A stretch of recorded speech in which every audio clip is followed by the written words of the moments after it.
I guess worth mentioning, I'm the CMO at SearchTides, which is hosting this event. So yeah, Elisa, please. Yeah, that was a good order of importance. Yeah. Yeah, so my name's Elisa Sharf. I'm super excited to be here talking about all things AI with you all.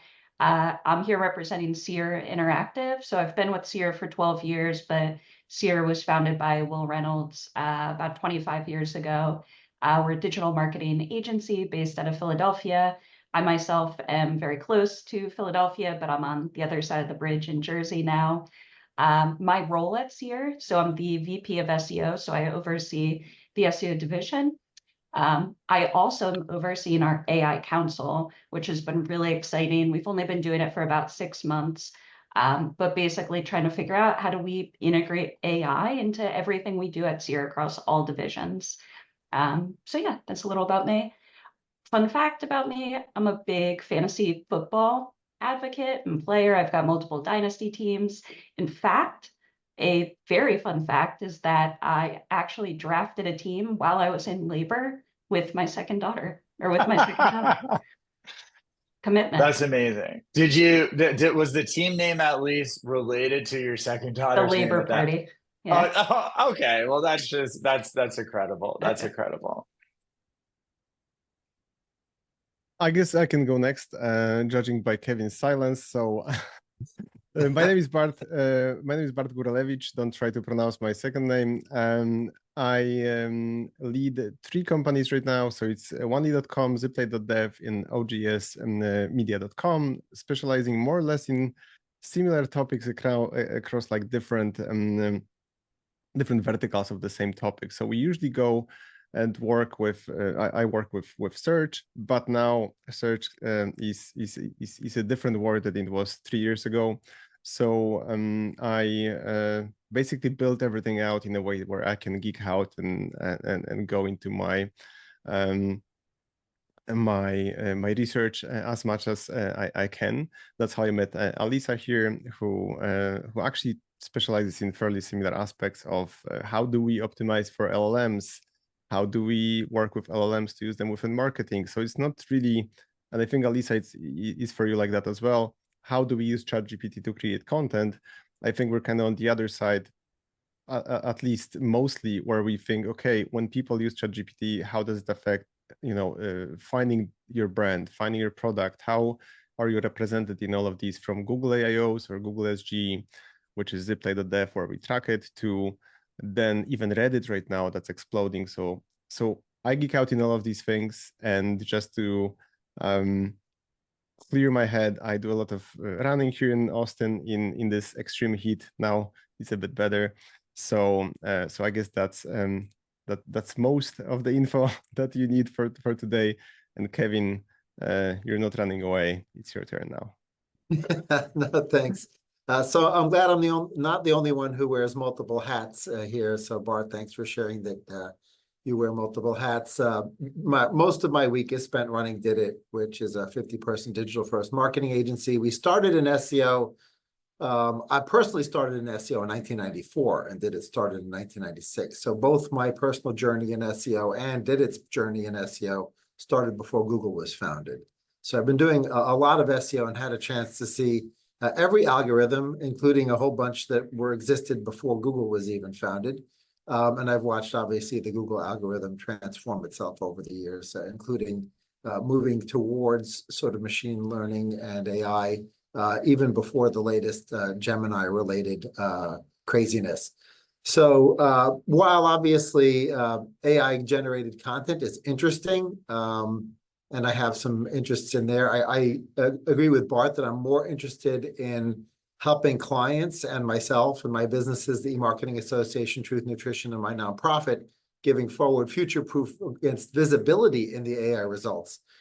Because while I don't anticipate the SERP disappearing entirely, and Perplexity sort of is an indication that you can have AI and a SERP at the same time, I do think that there's going to be a wave of investment in a new generation of web visibility, which includes AI visibility. So that's a huge passion area for me. As far as fun facts go, I guess the one fun fact is I tend to take crazy risks sometimes as it relates to business. So I tried to buy Gawker.com out of the bankruptcy to turn it into Gawker for Good, because I have a huge passion for cause marketing, and my nonprofit is in the cause marketing business. I had previously built the technology and the platform that Amazon was inspired by to launch Amazon Smile, which they ran for 10 years. I generated $8 million for nonprofits under WeCare. They generated an additional $450 million under Smile before they shut it down last January. And so I also wanted to test cause marketing powered content. I tried to buy Gawker out of the bankruptcy.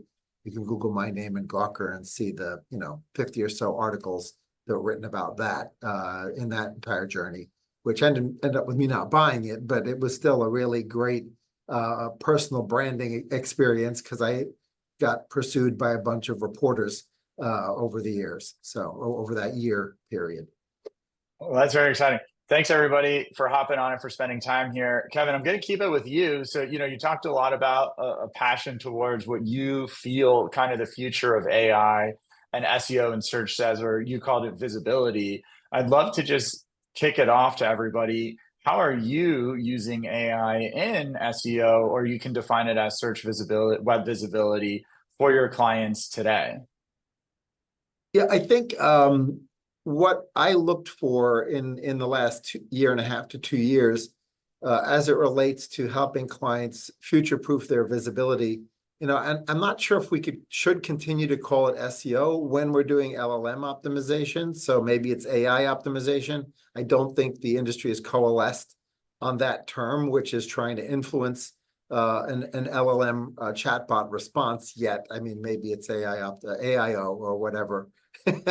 But if we can decide today that this is the acronym and what everybody should be using, I have been paying attention to that a fair amount, and really trying to understand vector databases and understand AI and understand the predictive the way that LLMs work in digesting queries and then coming up with responses, and looking for primarily overlap between best practices in, let's call it traditional SEO, and LLM visibility improvement. And I think, oddly enough, the concept of barnacle SEO and digital PR dovetail pretty well into future-proofing for SEO, but they don't include this sort of training aspect of AI optimization, which I think is the big question mark as to what extent, beyond having content that speaks positively about you out on the web,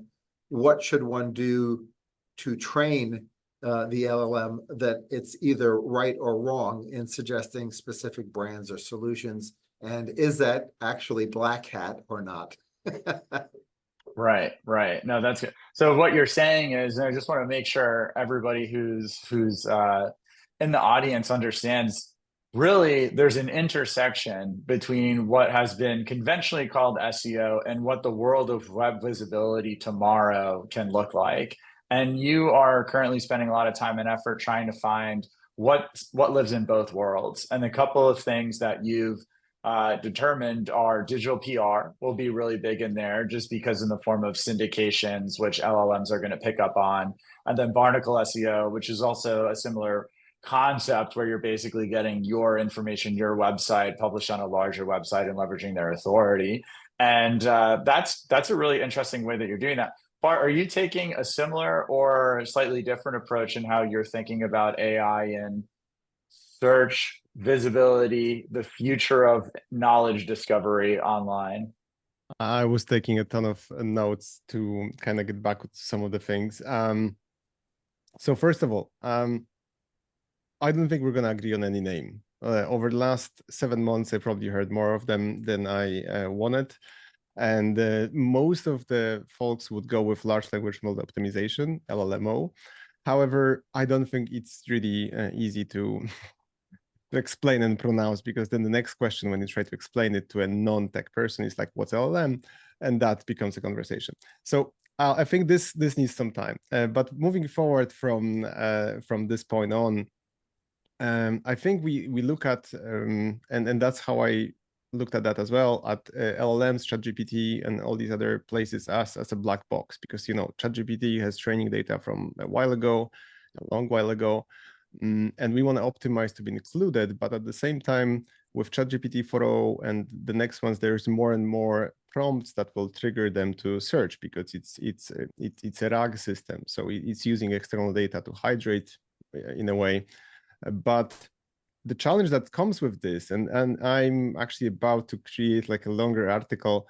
I think that the emperor has no clothes in a way. So if you look at the hard data, ChatGPT, to use anything from outside of their own database, they have to do the Bing search. But if you go now and search for the best noise canceling headphones 2024 in Bing, in ChatGPT, it's gonna go to Bing, run the search. You can look at the query. The problem is that first 10, 12 websites block ChatGPT. So it's gonna get something from position 14th on Bing, and I don't want to be offensive towards Bing. We love them, we work close with them, but I guess this is not the best result. Then if you look at publishers, 87 publishers from top 100 block ChatGPT. And I think looking at that, now with the latest news on Reddit blocking all the other players, if you look at Perplexity, that has the only one role to retrieve the information, scraping Google, I don't think they have a deal with Google after Jeff Bezos saying that Google is going to be a thing of the past. So Perplexity goes, scrapes Google, talking about Black Hat, Kevin, then is using content externally. And now the fun fact, if you look into Perplexity, how they fetch content, they usually don't even fetch it. If you have server logs, real time, anything like that, they don't go to the page. And you can create a fake URL. They'll very often summarize this fake URL. They have no access to New York Times as an example. Check out the robots, very strong legal statement on top, but they will summarize an article from New York Times. How are they doing this? So with all these aspects, I think the biggest challenge that we have, just kind of starting the conversation with this stronger statement, is everyone is so hyped out, and including myself a while ago, okay, search is going to change. But with every single website on the planet saying, we don't want to have anything to do with AI, and with 87% of publishers, just to mention one more data point, 4% that's not blocking ChatGPT actually have a licensing deal with ChatGPT. So we're basically looking at, don't want to do the math live, that usually doesn't work well for me, but I think 9% of publishers from top 100 allowing, by themselves ChatGPT to use their data within summaries. Fun fact, most likely ChatGPT is not using them for training, they use common crawl. So this is basically a massive misunderstanding, I think. Again, this is my take on it. But I guess it comes from the underlying lack of trust. So if you look at articles on all these publishers' websites about Perplexity or Chat or whatever, it's not a positive look at that. So I'm fascinated by this. Just to summarize that, we look into Google AIOs, and I was for a second thinking, looking at Bing market share, okay, Google is gonna lose. Now I think it's changing. So it's not even that each month we see change, we see that these now each day. So like catching up, usually like 1 hour of my morning is just, what the hell happened today? And I think you can all relate. So I think it's a fascinating time. Yeah, that is fascinating. It is a great word. Elisa, Bart's really talking about, in addition to the fact that he made it very clear he hates Bing, I think that was a direct quote that he said. No, just kidding. No. Just, in addition, Jake, I have to stop. My team is actually an advisory. That was false. We love Bing and we work with them. That's going to be the description of this webinar. I never said that. Fabrice, please, we love you. No. Bart said that they are great partners to work with. And ultimately, so there's considerations that websites are making and that content producers are making, Elisa, kind of like happening, hey, we're not necessarily sure about what this is going to go, or if we want to participate in it. You're part of the AI Council at SEAR. What is kind of like the broader thought process that's going on behind the scenes there? Yeah, so the way I would color my thoughts on all of this is that everything is so rapidly changing and things really shift on a dime. So I think Bart brings up a lot of good points about the amount of publishers that are blocking these, the AI bots. But also we've seen AI bots not abide by, robots.txt and just crawl the stuff anyway. And they also have so much funding at this point that it's like, part of their business strategy might just be, okay, we're going to expect to get sued by some people and have to pay out some publishers. That could be part of it. So when we're thinking about AI at SEER, we're thinking about it in two different ways. One is what we've just been talking about. There's so many potential shifts to how users are searching, and we don't know how things are going to end up, right? Every time I talk to Bart, I have such a good conversation. I leave the conversation thinking, okay, I think this is where it's going now. And then a month later, Bart's like, actually, I think it's going over here. So yeah, it's very much just this whirlwind. So to that end, what we've been doing at SEER is trying to focus on tracking, because you can't optimize what you can't track. So one of the way I became acquainted with Bart is his tool ZipTie. From what we have seen, that is the best in class way to track AI overviews on Google. Without having that tracking, you don't know how your client's visibility looks, right? You don't know if you're winning or losing. You don't get that data from Google, unfortunately. You don't get it from Bing, even though they said that they would be giving us that data. The other thing is with reporting. So we've made additions to our monthly reports, just trying to make sure we understand how much traffic from these AI engines is coming in on a monthly basis, and how is that going to shift over time? And when do brands need to start to care about that? Because right now, if you look at what marketers care about, it's very much what we're talking about here. But if you look at where they're getting traffic, it's like 99.9% of their traffic is still coming from the usual suspects. So there's a balance there. What we're trying to do is not make any sudden movements, and instead just think about incremental progress. Yeah, that was, and I swear this was unscripted. Those were some of the best answers to have kind of a meta-analysis about, because they're all coming from the same facts. But just to put it out there and regurgitate it back to everybody. So we asked, what are you doing specifically for your clients? And for the most part, the answers were, how do you define this? How do you track it? What direction is this going in? And where are some ideas where we think things will meet at a convergence of old and new?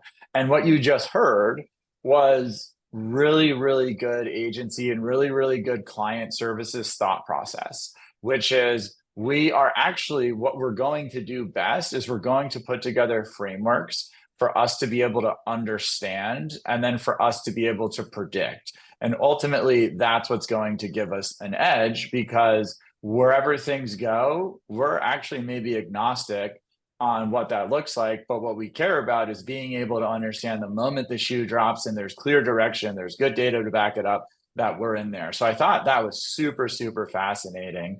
And it's really about risk mitigation. And I also think it's a lot about, there's a concept called the hype cycle, which is essentially like all right, yeah. So for those of us who are, for those of that, this might be a new familiar concept. With the hype cycle is basically every new piece of technology comes out and it goes through this initial phase of anything is possible, and you get all of the ideas of how things can be. And this happens for everything. My favorite example is with 3D printing. We're like, you needed to have a 3D printer in your house. Maybe it was going to like enable you to go to space or something. I don't know. But then it gets out of the news, and what we realize is everything shifts from idea to needing to create. And we're seeing this with compute right now. I think kind of the shoe's dropping a little bit with a company like NVIDIA, where they're like, well, what actual commercial value is being generated by having all of these, effectively these servers and things? And we're seeing that with AI in terms of search results, where we're like, well, a lot of companies have no interest in actually allowing you to crawl their material. SGE gets, it's got parody articles about it every new week about some wild search. And so how reliable is this information? Even at SearchTides, we use ChatGPT a lot. We think it hallucinates for our uses around 25% of the time. So, and that's over like a pretty good data size. So ultimately, we're now seeing now the actual production needs to catch up, and we're entering into what's called the trial of disillusionment, where you're like, oh, nothing works. And then we'll eventually get to what's called the plateau of productivity, which is kind of like where 3D printing is right now. We're printing pieces for the International Space Station, on the ISS, but when's the last time you've heard an article about it? So I think we have some version of that to kind of go with this technology. And that's why what you're seeing is you're seeing agencies and client service folks understand the game. And the game is be able to win and adapt no matter what specific direction you go in. And that's why the way to do that is to really is to do so in a proactive way. I was thrown off by the hand raise, Bart, but yes, sir. The esteemed man with his hand raise. I want to be nice, but I think this is, I wanted to touch on something that Alisa and you said, Greg. So I think because the way we phrased that maybe in the beginning, because we're all excited here, I think every single one of us is kind of a nerd in this area, in this call. And listening to Alisa, I started to research one more thing. So basically, one of the key things that drives this change is not AI very often, but it's how we expect to have the data. So maybe it's like a mix of these two. So we want to have something hyper personal, hence the like Reddit is bigger than any social media right now when in search. Then we also we're also kind of sick of and this is based some of the data, some of my findings of articles. So if you're searching for a new car, if you're searching for a new laptop and you see like this top one article, most likely you're not reading it. You want to have something that's more kind of tailored to you. But also we don't want to search for, nobody's going to search for the best electric SUV anymore and just read that. What we want a lot of other dimensions. We want to have the dog in it. We want to have something else. And I think what's happening is how people build content it has ended, because this is all on top of shorter attention span. And Alisa was sharing a case with me, and I don't know if you can talk about this, Alisa. I'm going to give you just the name of the client. But Alisa was sharing an interesting case where some of the verticals she was working with within ZipTie had AI overviews or Google SGE, and the traffic coming from these was so much more engaged.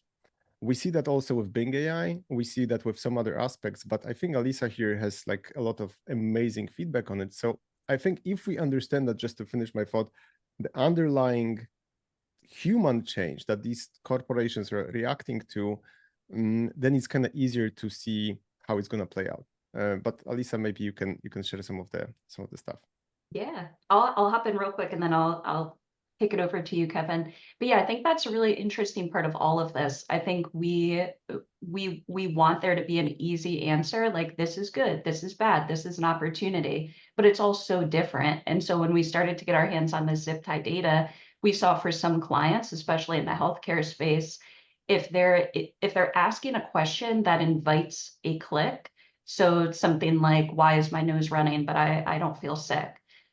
The AI overview is good, but it might not fully answer that. And we saw traffic go through the roof. Now, what happens with that traffic? Does it convert? It's hard to say. But then you see other clients ranking for AI overviews for keywords that are huge in volume, like 50,000 searches a month, and they've got nothing for it because maybe it's a simple definition and the user gets what they need from the SERP.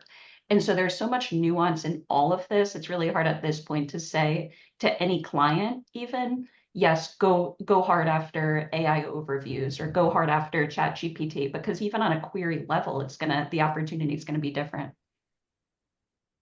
Yeah, that's a great point. And things are shifting in the tides, the search tides, all the time. And, it's fascinating when you think about what Bart mentioned about blocking, and then we were discussing how they maybe don't even honor the robots TXT.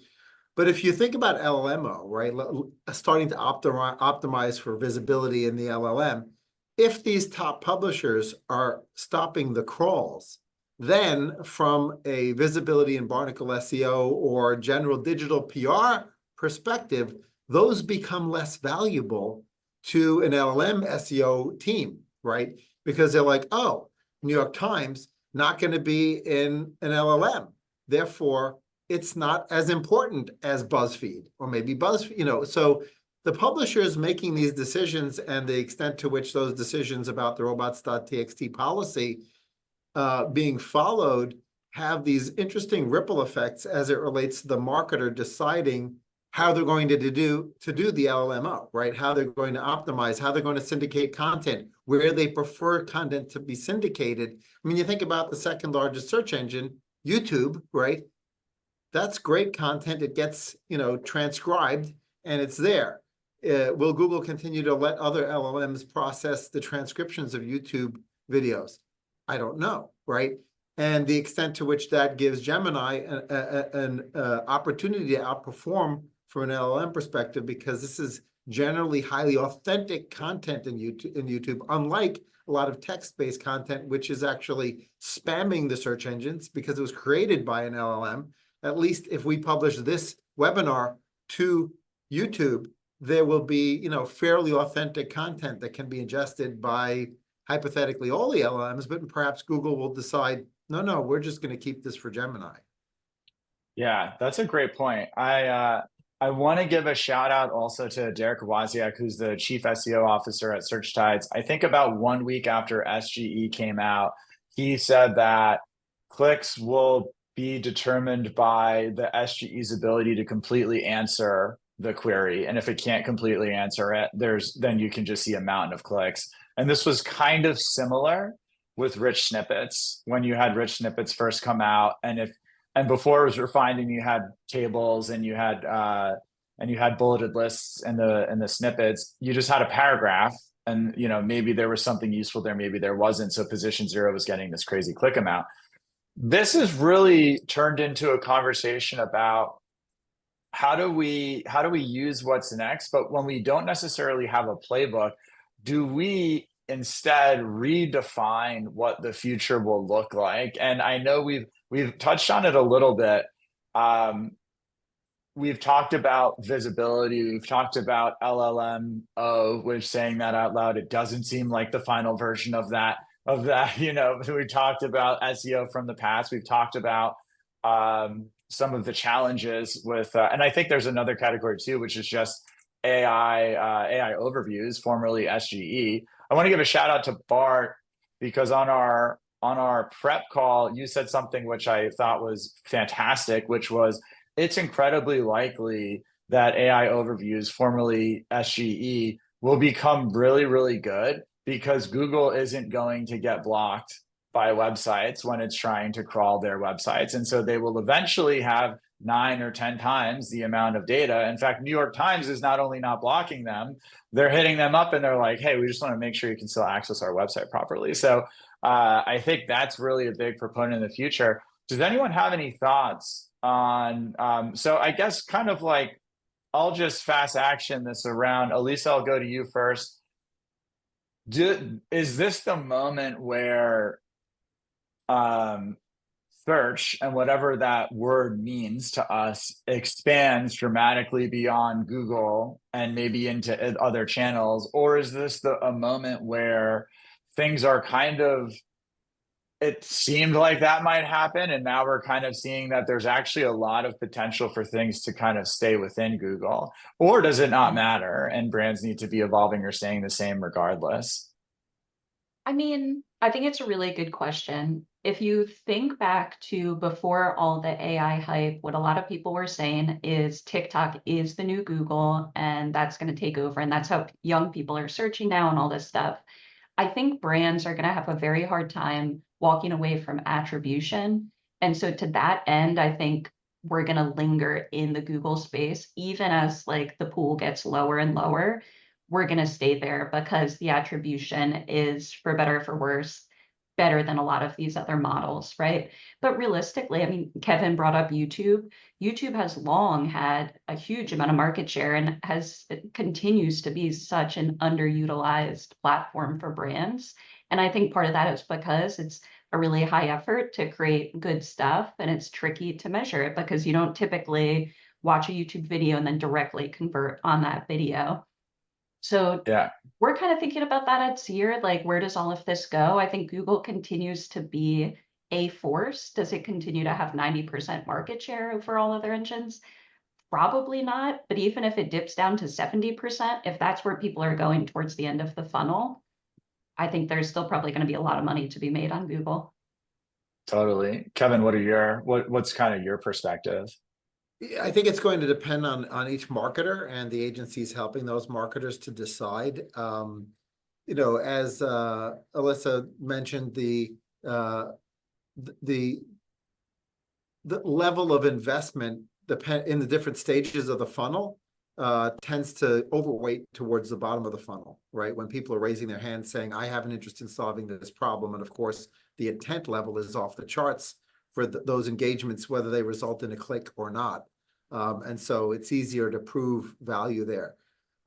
As to, what percentage of, let's call it query behavior that ends up either in a chatbot or on a SERP is upper, middle, or lower funnel, that's going to probably evolve a lot over time, and it's going to change depending on the level of consideration that is required to make a decision, right? And for a highly complex purchase, like deciding to buy a new MRI for my hospital, where there's like a lot of moving pieces and a lot of decision makers, right? Some of that stuff may be people interacting with AI. Some of that stuff will be, because the AI digested the PDFs and the specifications and everything and can tell you whether stand-up MRIs get a higher positive score from consumers and all those various questions that a person could ask around making a, $4 million decision.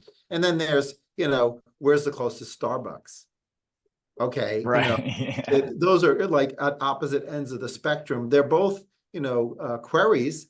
And I think the marketer really has to think through the customer journey, right? And try to align their content creation strategies, their visibility strategies, everything around the journey of the customer, and decide where they want to allocate their budgets, right? And this includes an allocation of budgets across paid and earned media, with, of course, influencers sort of sitting right there in the middle. Oddly enough, influencers and the content that's co-created with influencers may end up being a huge factor that feeds LLMs. And it's not clear that, in the funny way that SEO evolved between, follow and no follow links either having a positive impact on your visibility or not, I don't think that the LLMs have gotten to the point of where if Kim Kardashian mentions your brand, that is excluded as a positive factor in your LLM visibility or not, just because it happens to be sponsored, right? So there's a lot of moving pieces, and I think it's up to us as agency folks to sort of coalesce overall best practices and then tune them into the specific objectives of the clients and their strategies. 100%. Those are really fantastic insights. It's really hard to walk away from attribution. I thought that was such a fantastic one-liner, Elisa. At the end of the day, and I think it's true more in 2024 than ever, clients say, we want to give you money and we want to have you magically create more from that. And we want that to be provable. We want to see progress and we want to see all those sorts of things. And if you can provide that to a certain extent, we're agnostic about where it comes from.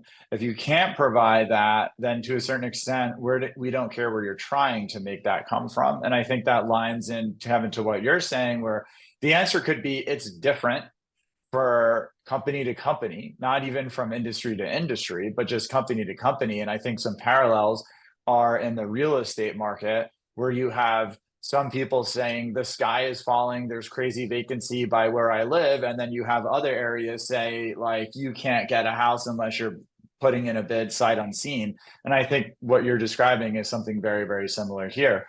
Bart, I'm curious kind of what your thoughts are. I took a ton of notes again. It's just like we should you're a have studious man, Bart.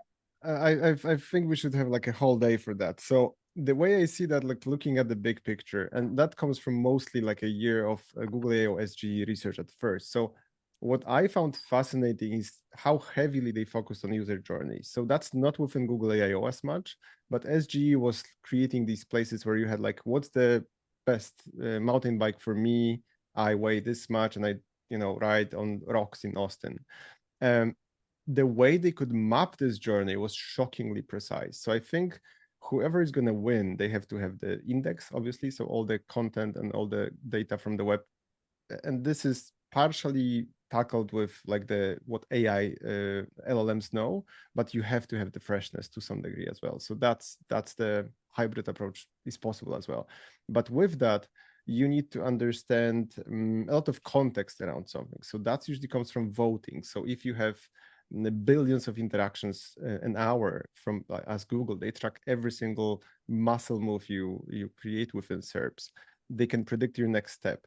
But and then if you overlay that on all the structured data they have, they understand how I am connected to Alisa, you know, that they know that, and probably better than I do, when we look at the content we've created and stuff like that. So this is very much organized content with a lot of commentary from places like Reddit. They actually show that within Google SGE with e-commerce queries. When you have Apple Watch and you can see used Apple Watch, you can see conversations about the specific model, real photos, data from merchants. So those freaky. You can compare prices, shipping, like everything. And how do you compete with this as a brand? So what I came to, end of the day, is seeing that what's changing the most is we need to intersect search in a very high place of the user journey. Because if you're optimizing for giant mountain bike XYZ, you're lost already. You have to go from the very, very top. And that's actually what I believe is next. This is something we're building into SearchTides. This is something we're building into actually one more company we're launching, but getting that insights, because that's what Reddit is doing. You're coming into Reddit, so you're asking like, what's the best electric SUV? The depth of knowledge, and we've run this experiment with one of our companies, the depth of knowledge coming from Reddit, and, you know, in between disturbing comments, sometimes you've got bits and pieces that you wouldn't know otherwise. So when I posted as a little bit of experiment, the best electric SUV question within Reddit, I got knowledge that you couldn't Google, and I tried it. So I got info like you only pick between Tesla and Ford because they can use the Tesla infrastructure. Kia is not going to tell you that. An article about Kia as well. And that's just one bit of info that might be critical for you if you're using the car, but you won't find it anywhere else.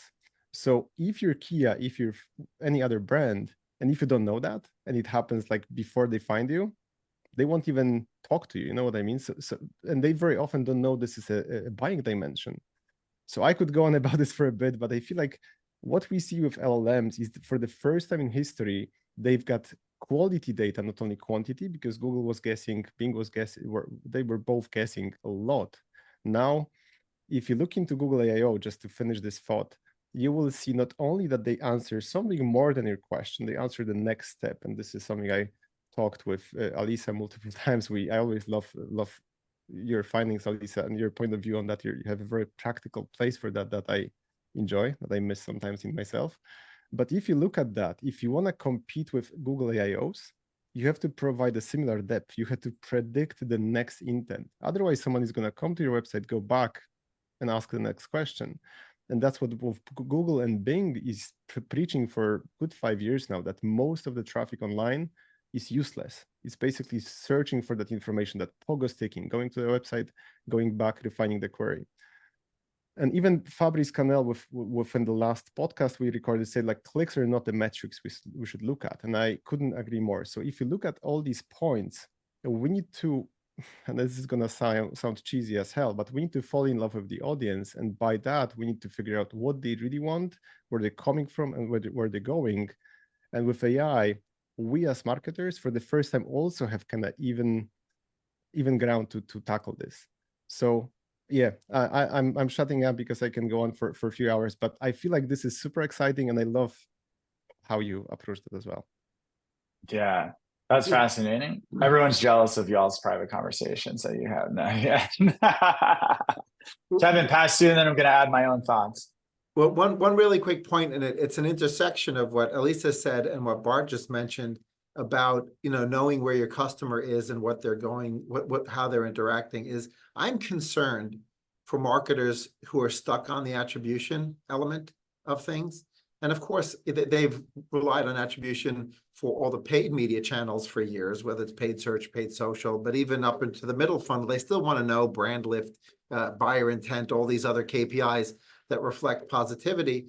But the reality is that the content that's being ingested within the LLMs intersects with so many other elements of one's brand presence, right? So everything you're investing into social media, everything you're investing into influencer marketing, everything you're investing into content co-creation with partners and with getting your testimonials from clients, all of this stuff, digital PR, traditional PR, sponsoring events, you know, as a primary sponsor, doing a big donation to a nonprofit at their gala, all of this stuff is feeding the LLMs. right? So if you are hyper-focused on attribution, and you don't think about all these other things and the fact that they may make sense even in their own silos, like I should be doing social media and I should be doing influencer marketing, but if you're not taking into account the extra halo effect that these things are having on your LLM visibility, then you're undervaluing those things,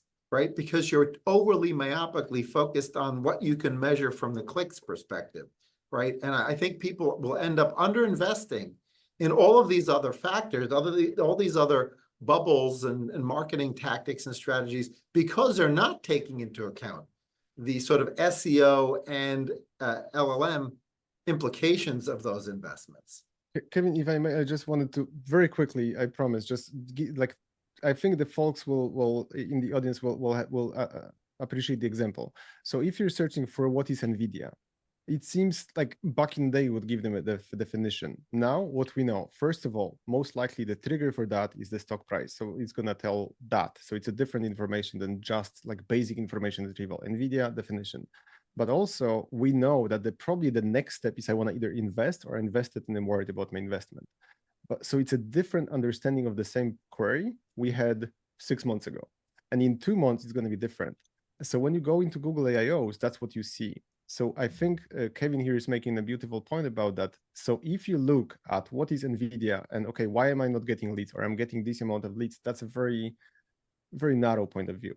But if you understand, okay, they're coming from this and they're going this direction or these 5 directions very often, then you can actually serve them very well and terminate this search without going back to search, without all the confusion. And you can actually make the web a bit better, compete with Google AIO, and like be amazing. Very, very cool points. We've touched on what a lot of people thought might be one of the first real use cases for AI, which is personalization. Now, all of a sudden, you know, Netflix, not there yet. I have a 2-to-1 ratio on my Netflix of the amount of time choosing a show and the amount of time actually watching the show. So the personalization is not there for me yet on Netflix, but Google has the potential to get there for us. AI has the potential to get there for us. And so, Kevin, one of the things that you're mentioning and you were echoing, Bart, was all of a sudden, that means what you stand for as a brand matters. And all of a sudden, that means your brand equity matters in importance. And this was always the missing metric from attribution tracking, wasn't it? It was like, well, why does somebody convert on Coca-Cola, but not on my soda pop that used to also have cocaine in it and is just as good in my opinion, but nobody knows about it because they haven't spent billions of dollars advertising? And the answer is because of brand equity. And I'd like to add a twist that we've spent time thinking about at SearchTides too, which is, what is the mechanical effect of AI in the workplace? And I think we saw with the round of layoffs last year, where it was like, okay, we're going to try to get more production per person, or AI is going to enable more future production per person. I think what that started was companies not scaling via people at the same rate that they used to. And it also enabled smaller groups of people to function as what used to be more people. So 1 in 5 people to be 5 to 20 person companies. And I think where that's going to go is the same exact thing as with content. If you have a television, you know, we'll use content. There were 3 television stations, then 13, then 50, then 500. And now there's literally millions and millions across TikTok, YouTube, social media. And so what's happened, the reason why is because technology enabled that process to happen more individually. Something similar is happening with AI at a company level. You now need fewer people to have a company. Bigger companies are not hiring as many people. This is all pointing to more competition in the marketplace for consumers. That means more choice. But what it also means is the perfect choice for you. And that means that a company must, in order to win in a personalized world, you have to stand for something. Your brand has to mean something. You have to understand your ICP and meet them at all different places of their customer journey. And that is going to continue to be on search and on different platforms as well. And it is still going to be tied to attribution. And it's also going to be this push and pull between how much value do you put in brand equity and how much value do you put into like ROAS, or how much, you know, what's your coefficient, what's your multiple that you use where you're like, well, it's actually increasing this because of this. And so I think that I think that the first step in the process is the companies who can speak to that most succinctly and as part of their pitches are probably in a good place. And then the second is, well, how could technology help to bridge some of those gaps and take some of that guesswork out and actually quantify some of those hidden values? People would call this the dark funnel, where it's like sales are coming in, but I can't track it. So it's dark. Not unlike the parts of the internet that Bart has clearly spent a lot of time in between those Reddit posts. But I think ultimately, where do we take things from here? Metaphorically, literally in this conversation. I think we've talked about a lot of stuff. I had a couple more questions. We've kind of covered some of them in different capacities. I'm just going to go, panelist to panelist and give you a couple of options of directions that you can go in or just what you can talk about, and we'll see what happens. So I think you could talk about what are people going to miss or what are companies going to overlook in this next phase. I think you could talk about the opposite side of that, which is what are the best companies going to do well according to kind of like your individual thesis about what's going to be here in the future. And or basically something else that you want to touch on. So who's feeling ambitious and wants to take it first? I'm happy to go. Okay. I actually think that there will be a resurgence in the importance of humanity and human-generated content. And I think a lot of companies will miss that because they got so excited about the shiny object of an LLM being able to generate content that they forgot that some of the best content is generated by humans. To Part's earlier comment about Reddit, right? That stuff wasn't LLM generated. Matter of fact, even Google didn't know that information existed as it related to electric SUVs. And so I believe that there's going to be, oddly enough, like the pendulum will swing back where human-generated content will be at a premium in multiple channels and in multiple ways, because not only does it feed the LLM, and not only does the LLM consider human-generated content to be really, really important, but to some extent, there will be a greater level of trust that is conveyed as a result of the human raising their hand and saying, no, I wrote this. I take responsibility for this. I actually do prefer this toothpaste or this electric SUV, and I'm willing to go on record as saying that. And to some extent, it's almost a little bit of a return of the authorship schema, right? Because it used to be in SEO, it was really all about, is it published on the New York Times or is it published on BuzzFeed? And what is a backlink worth from that location? I feel like with LLMs and the way the LLMs are ingesting the content, they also care who at the New York Times wrote that, not just is it on the New York Times, right? And that will percolate across the entire ecosystem. Which TikToker posted that? Which Instagrammer did it? Which YouTube channel was it on? Not just was it on YouTube? And as a result, the common thread there is the humanity and the individuals who are subject matter experts in a category, right? And that their subject matter expertise will matter, right? It may not end up in version 1.0, 2.0 of the AIs, but I sort of see this return to humanity as being missed by the marketers.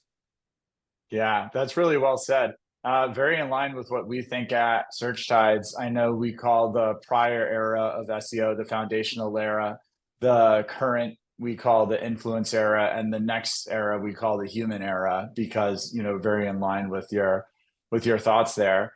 It's ironic when everyone wants you to look left, the best thing to do is to look right, or whatever your other favorite direction is. That's not the same direction that everybody else is looking at. Elisa, what are your thoughts? Yeah, I mean, I think that was really well said, Kevin. So yeah, I was thinking about this in the context of what we're doing at SEAR. And I think over the next few years, there's going to be so much potential to go in whatever direction your company wants to go.